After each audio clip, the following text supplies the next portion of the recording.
What Makes a Baby? Written by Corey Silverberg, illustrated by Fiona Smythe. This is one of our favourite types of books for talking about how babies are made because it's suitable for every kind of family and every kind of kid. I've got Christopher helping me read this book in the background, and you might make some little comments, right?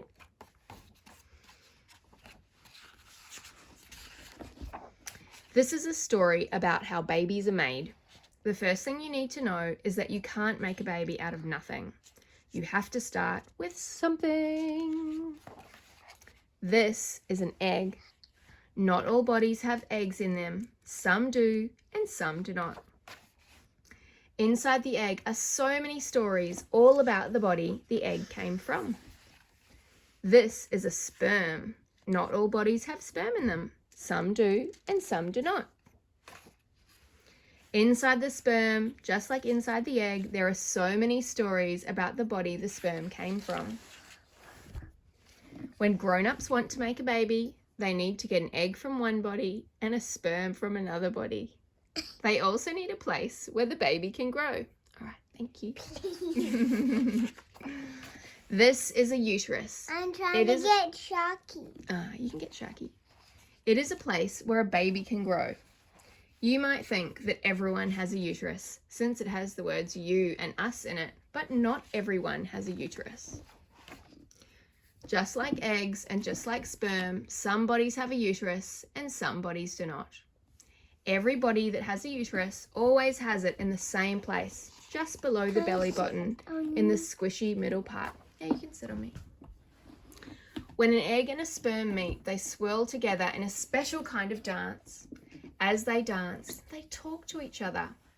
The egg tells the sperm all the stories it has to tell about the body it came from, and the sperm tells the egg all the stories it has to tell about the body it came from.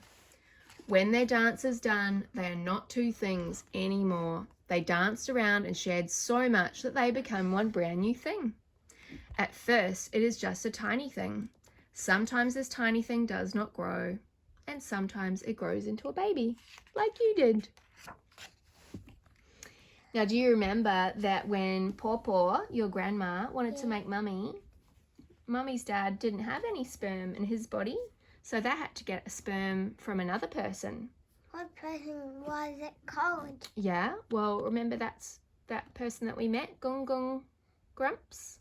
Gung Gung Poo. Oh no. So they had to get the sperm from him, but they didn't know who he was back then. The doctor organised everything, and we only found out who he was just a couple of years ago when you met him.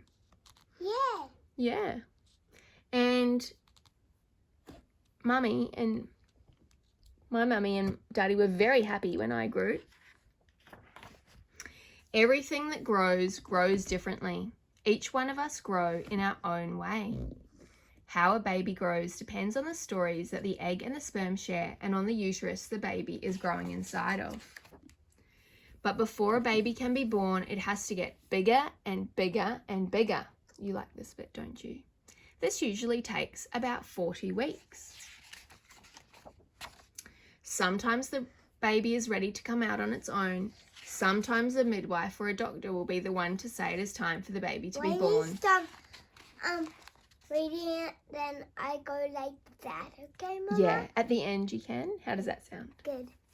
No matter who decides, the baby does not just hop out by itself. Some babies are born by coming out through a part of the body that most people call the vagina. And other times... That really hurts. It can do, yeah, sometimes. And other times, doctors will make a special opening below the belly button, take the baby out, and then close up the hole. Is that how we got you out? Yeah. Whichever way the baby comes out, it is a pretty big deal for the baby. I'll feel the paper. You can feel the paper. Go on. It is also a pretty big deal for the people who waited and waited and waited for the baby to be born.